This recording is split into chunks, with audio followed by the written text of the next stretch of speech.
I told you I am very sorry, but I'm not confident with the computer, so I have probably some difficulties.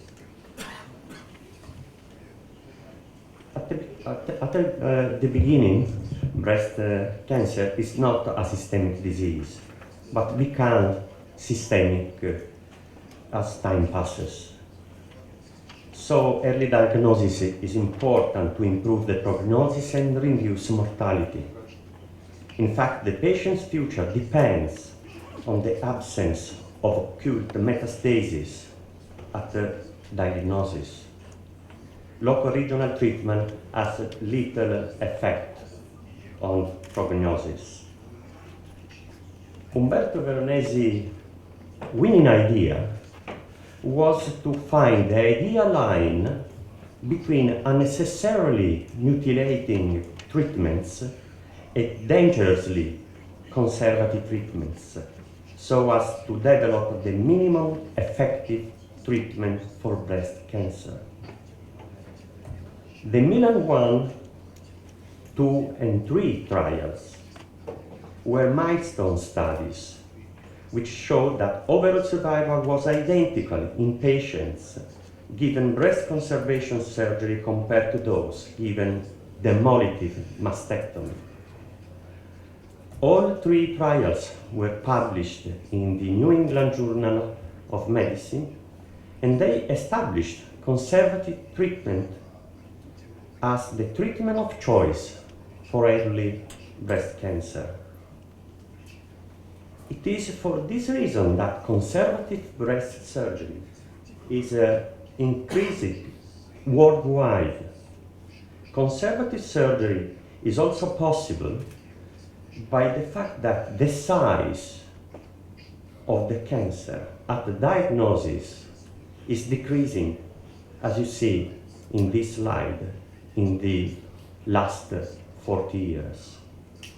So, the best way to attacking breast cancer is to diagnose it early, which both reduces mortality and improves quality of life.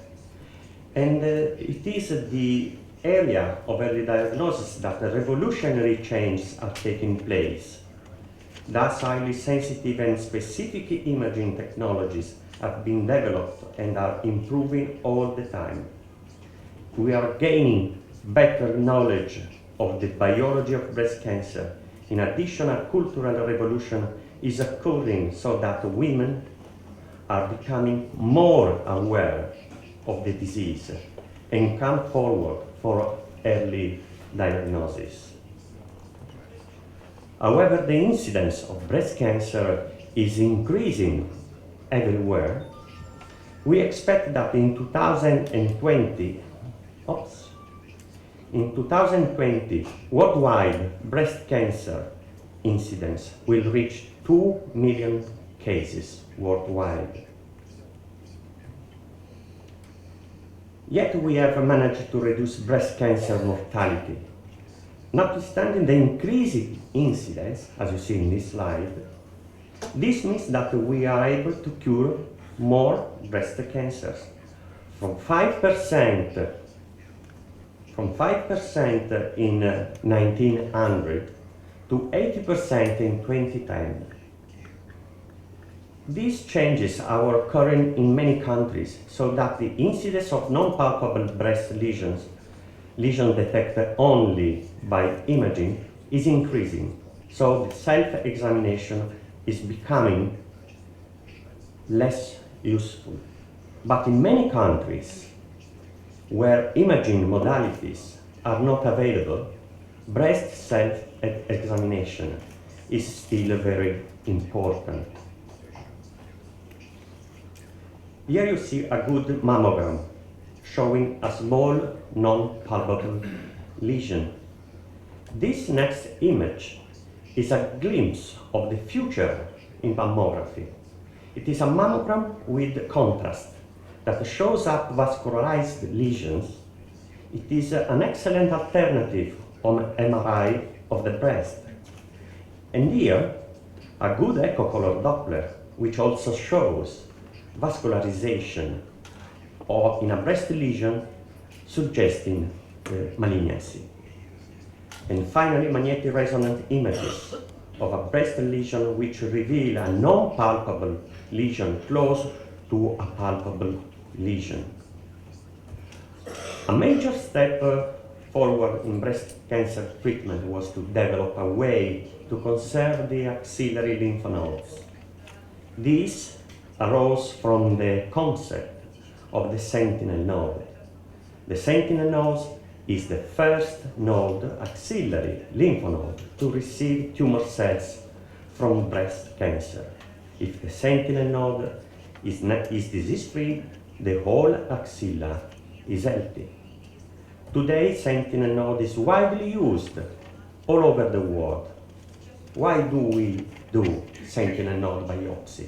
Because axillary dissection is associated with side effects like lymphedema, as you see in this slide, while sentinel node biopsy is minimally invasive and has few side effects.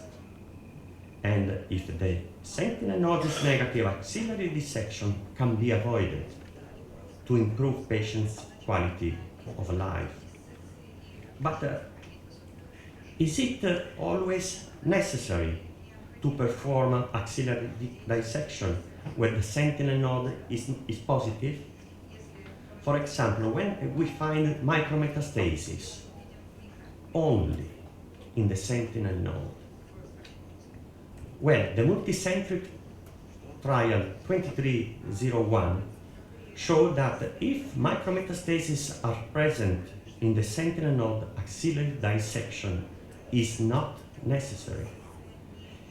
Here is the disease-free survival for the 2301 trial, identical overall survival in both arms. However, if it is not always necessary to perform axillary dissection when the sentinel node is positive, what is the point of performing sentinel node biopsy? The possibility of not doing sentinel node biopsy is being investigated in the SOUND trial. The SOUND trial compares sentinel node biopsy with no sentinel node biopsy and no axillary treatment in selected patients with small breast cancer and an axilla that is negative by clinical examination, ultrasound, and fine needle aspiration biopsy if one node is suspicious by ultrasound. It is also important to consider the molecular biology of the disease in the axilla, in particular the presence of cancer stem cells.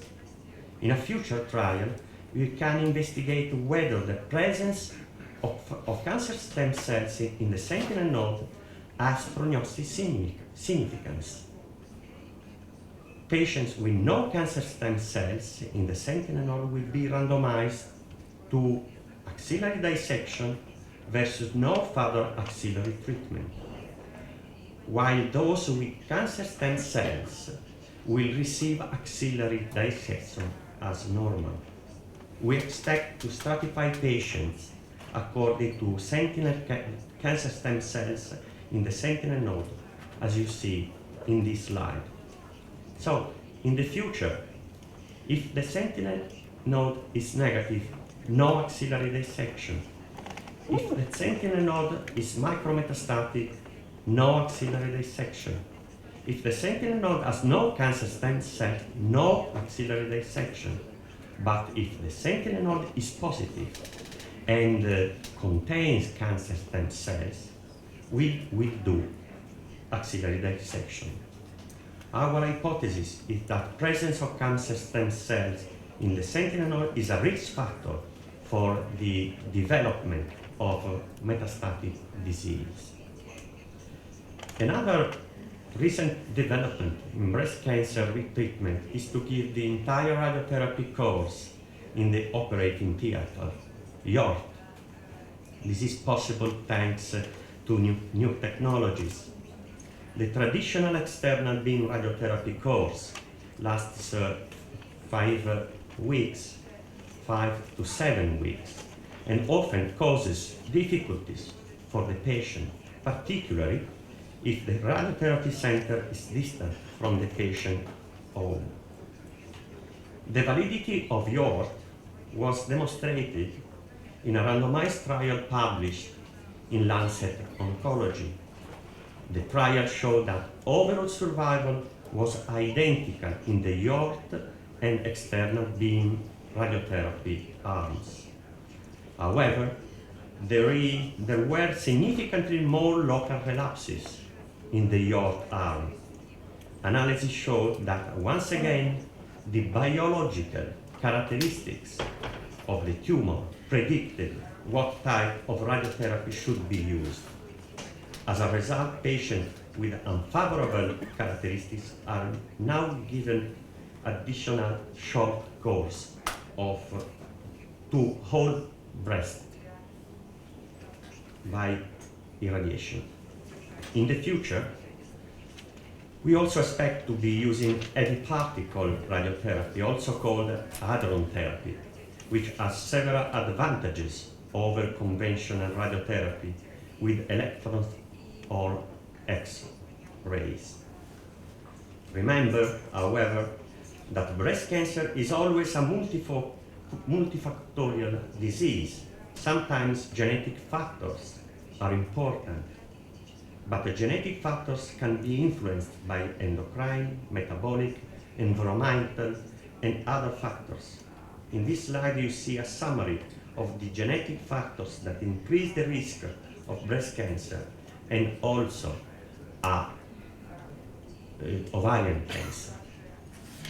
7% of breast cancers related to genetic factors, but only about 28% of these can really be considered genetically determined breast cancer.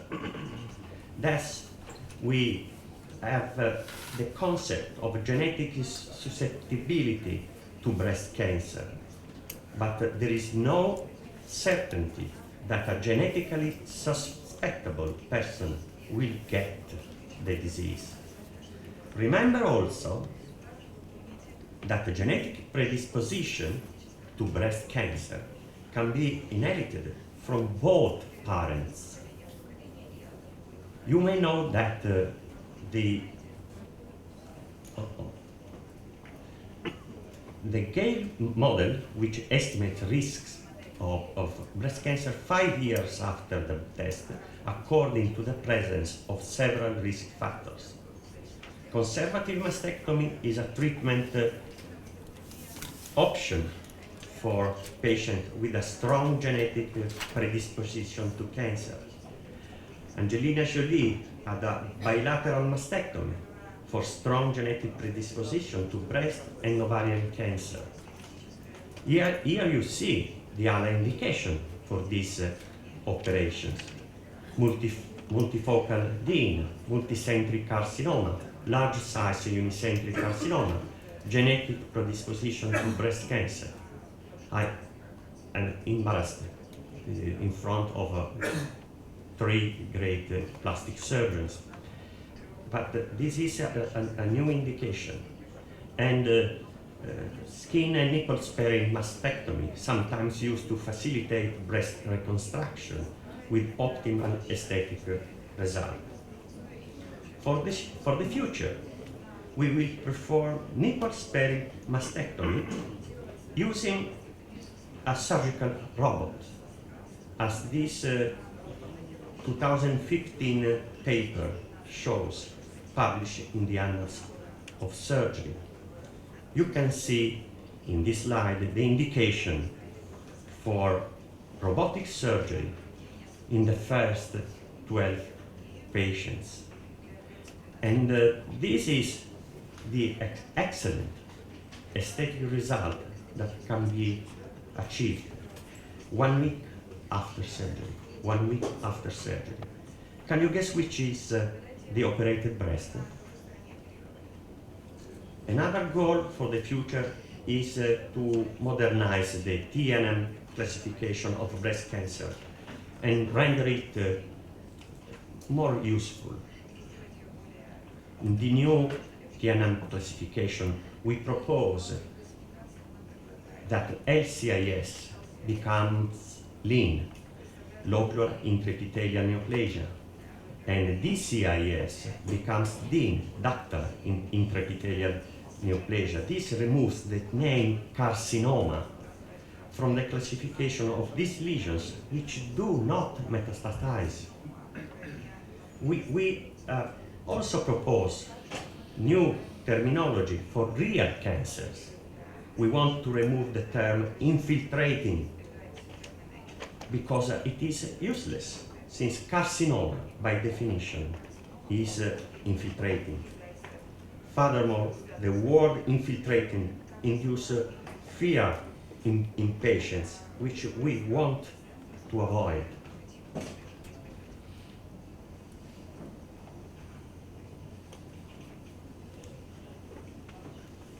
As our understanding of breast cancer biology matures, we are learning that tumor size and number of involved lymph nodes are less and less important in prognosis, and that the genetic characterization of each person's tumor is increasingly important. Here you see the genetic profile of a breast cancer. Yes, it is a little complicated, but more important is the gene expression profile shown in this slide, indicating which genes are expressed, which is also complicated, and it is the expression of genes that determines the phenotype and hence the prognosis of cancer. This next slide shows how the prognosis varies with the phenotype and morphology of the tumor. Thus, the prognosis for the lumina R phenotype is better than the HER2 positive phenotype.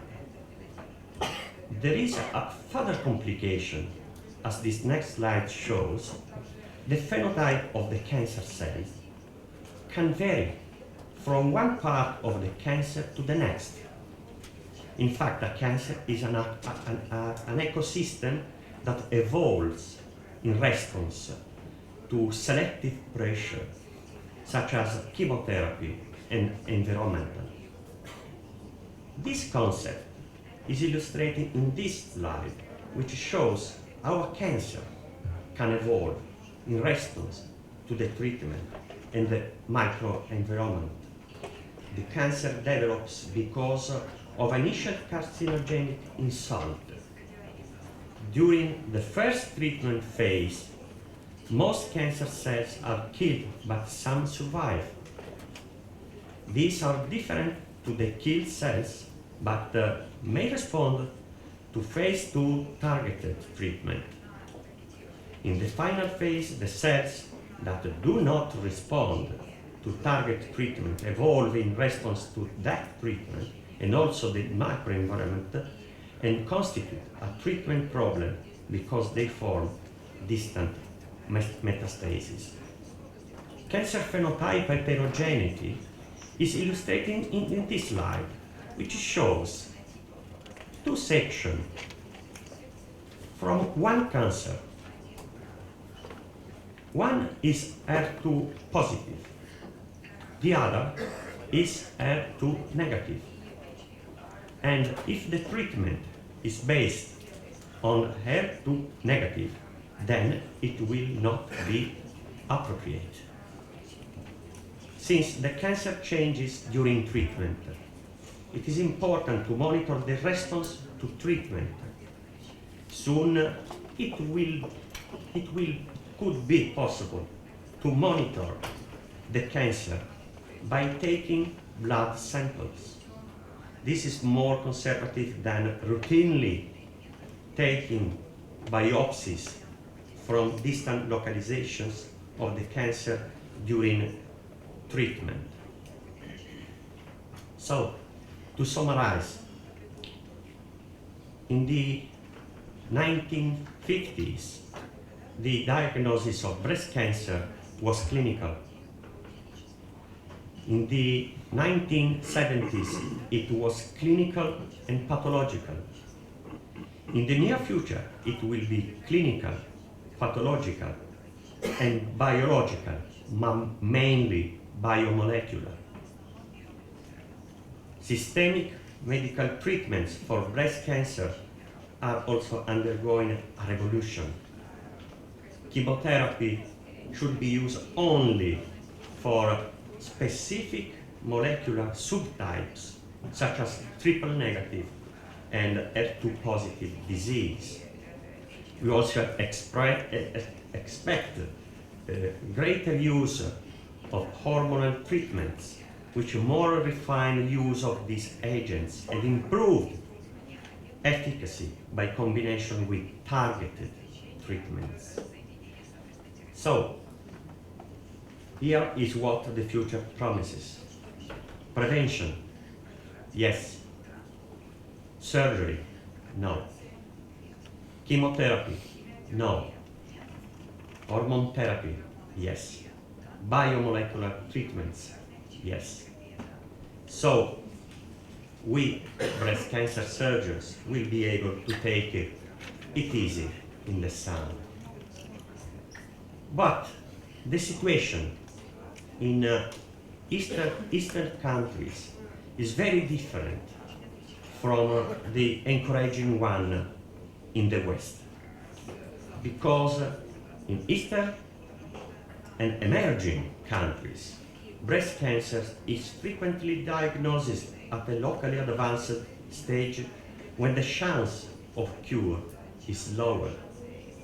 While in the West, we cure 80% of breast cancers. In the East, the figure is around 45%. And this is due in large part to poverty or low national income. In high-income countries, the case fatality ratio is 23.9%. In upper middle income countries, is 38%. In lower middle income countries, it is 44%.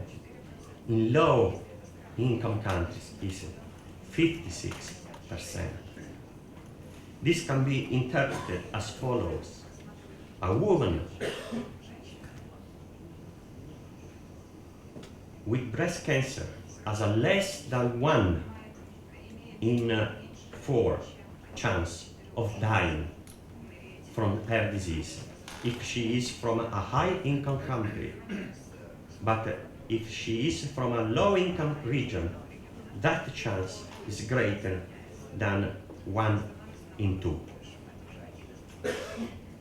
Because of these breast cancer statistics, we founded EURAMA with the aim of reducing the differences between East and West in terms of breast cancer mortality. We don't want to see advanced breast cancers like this in young women from Eastern countries. And you should know that most of these women do not have the risk factors for the disease that we have in the West. To fight this problem, EURAMA's aim is to bring together scientists, surgeons, oncologists, radiotherapists, pathologists, nuclear medicine physicians, nurses, and of course, women from Europe and Asia to join the fight to defeat breast cancer. We also created we have also created, WIP or the Women Involvement Program to reach out to and involve women in Eastern countries to increase their awareness of breast cancer and get the message across that early detection, defeat, breast cancer. I conclude my speech by inviting you to the next EURAMA Congress in China in September 2016 and in Korea in November 2016. Please go to the EURAMA website, and I thank you. And I thank you very much.